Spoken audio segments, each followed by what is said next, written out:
Assalamu alaikum wa rahmatullahi wa barakatuh. Parmi les exemples tirés de la vie du prophète sallallahu alayhi wa sallam, la miséricorde. Le prophète sallallahu alayhi wa sallam a dit: ceux qui sont miséricordieux bénéficieront de la miséricorde du tout miséricordieux. Faites miséricorde à ceux qui sont sur terre et celui qui est au ciel vous fera miséricorde.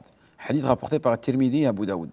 La miséricorde du prophète sallallahu alayhi wa sallam se manifestait en de nombreux domaines, dont les suivants. Dans un premier temps, sa miséricorde envers les enfants. Un bédouin, une fois, un bédouin est arrivé auprès du prophète sallallahu alayhi wa sallam, lui a dit: vous embrassez vos enfants? Il lui pose cette question-là: vous embrassez vos enfants? En ce qui concerne, le bédouin dit: nous ne le faisons pas. Le prophète sallallahu alayhi wa sallam lui répondit: que puis-je pour toi si Allah a privé ton cœur de miséricorde? Hadith rapporté par Al-Bukhari et Muslim. Un autre le vit en train d'embrasser Al-Hassan, donc le fils de Ali, et fit remarquer. Il dit: j'ai 10 enfants, je n'en ai embrassé aucun. Le prophète sallallahu alayhi wa sallam alors dit: celui qui ne fait pas de miséricorde, ne donne pas d'affection, n'en reçoit pas. Hadith rapporté par Muslim. Et une fois, le prophète sallallahu alayhi wa sallam a prié en portant sa petite fille Umama, la fille de Zaynab. Et quand il se prosternait, il la posait. Et quand il se mettait debout, il la portait. Hadith rapporté par Bukhari et Muslim. Et quand il commençait la salat, le prophète sallallahu alayhi wa sallam, et qu'il entendait les pleurs d'un bébé, vous savez ce qu'il faisait? Il se hâtait dans son accomplissement et en écourtait la durée d'exécution. En effet, Abu Qatada radiyallahu anhu rapporte que le prophète sallallahu alayhi wa sallam a dit: il m'arrive de me lever pour accomplir la salat avec l'intention de la faire durer, mais quand j'entends des pleurs d'un enfant, je l'exécute plus rapidement car je ne veux pas peiner sa mère. Hadith rapporté par Bukhari et Muslim. Ensuite, un point important, sa miséricorde envers les femmes. En effet, le prophète sallallahu alayhi wa sallam incitait à prendre soin des filles et à être bon envers elles. Il disait: toute personne qui prend en charge des filles et qui est bon envers elles, celles-ci seront pour lui une protection contre le feu de l'enfer. Hadith rapporté par Bukhari et Muslim.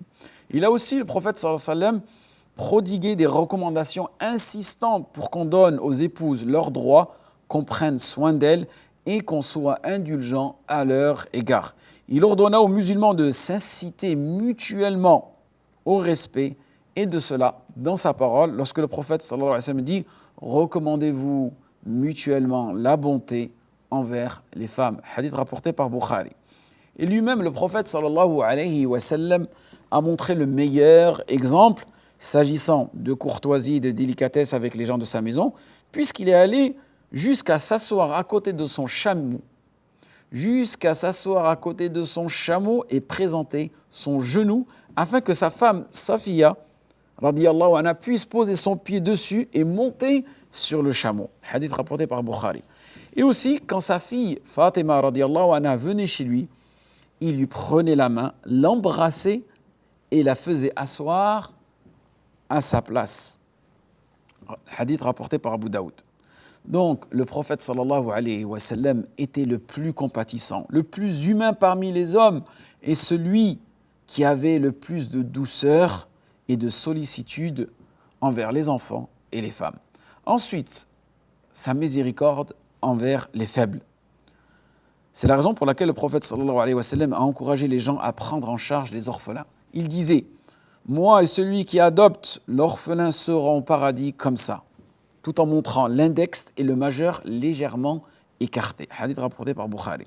Et il a comparé celui qui travaille au service de la veuve et du pauvre en combattant dans le sentier d'Allah à celui qui prie toutes les nuits et jeûne tous les jours. Hadith rapporté par l'imam Bukhari et Muslim. Il a affirmé aussi que la bienveillance à l'égard des faibles, pauvres, démunis, opprimés, etc., et le fait de leur accorder leurs droits est une cause d'obtention de la subsistance et de la victoire sur les ennemis. Il a dit: faites venir à moi les faibles, car c'est grâce aux faibles d'entre vous que vous obtenez la victoire et que vous recevez la subsistance. Hadith rapporté par Abu Daoud. Ensuite, sa miséricorde aussi envers les bêtes. Le prophète sallallahu alayhi wa sallam, il incitait les gens à être doux avec elles et à ne pas leur imposer ce qui est au-dessus de leur force et à ne pas leur faire mal. Et le prophète sallallahu alayhi wa sallam a dit: Allah a prescrit l'excellence en toute chose. Allah a prescrit l'excellence en toute chose. Donc, quand vous tuez, faites-le de la meilleure manière. Et quand vous sacrifiez une bête, faites-le de façon parfaite. Quand l'un de vous veut le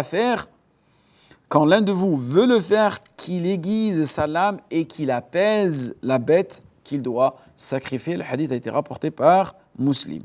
Et aussi un compagnon raconte, il a vu une fourmilière que nous avions brûlée et demanda: qui l'a brûlée?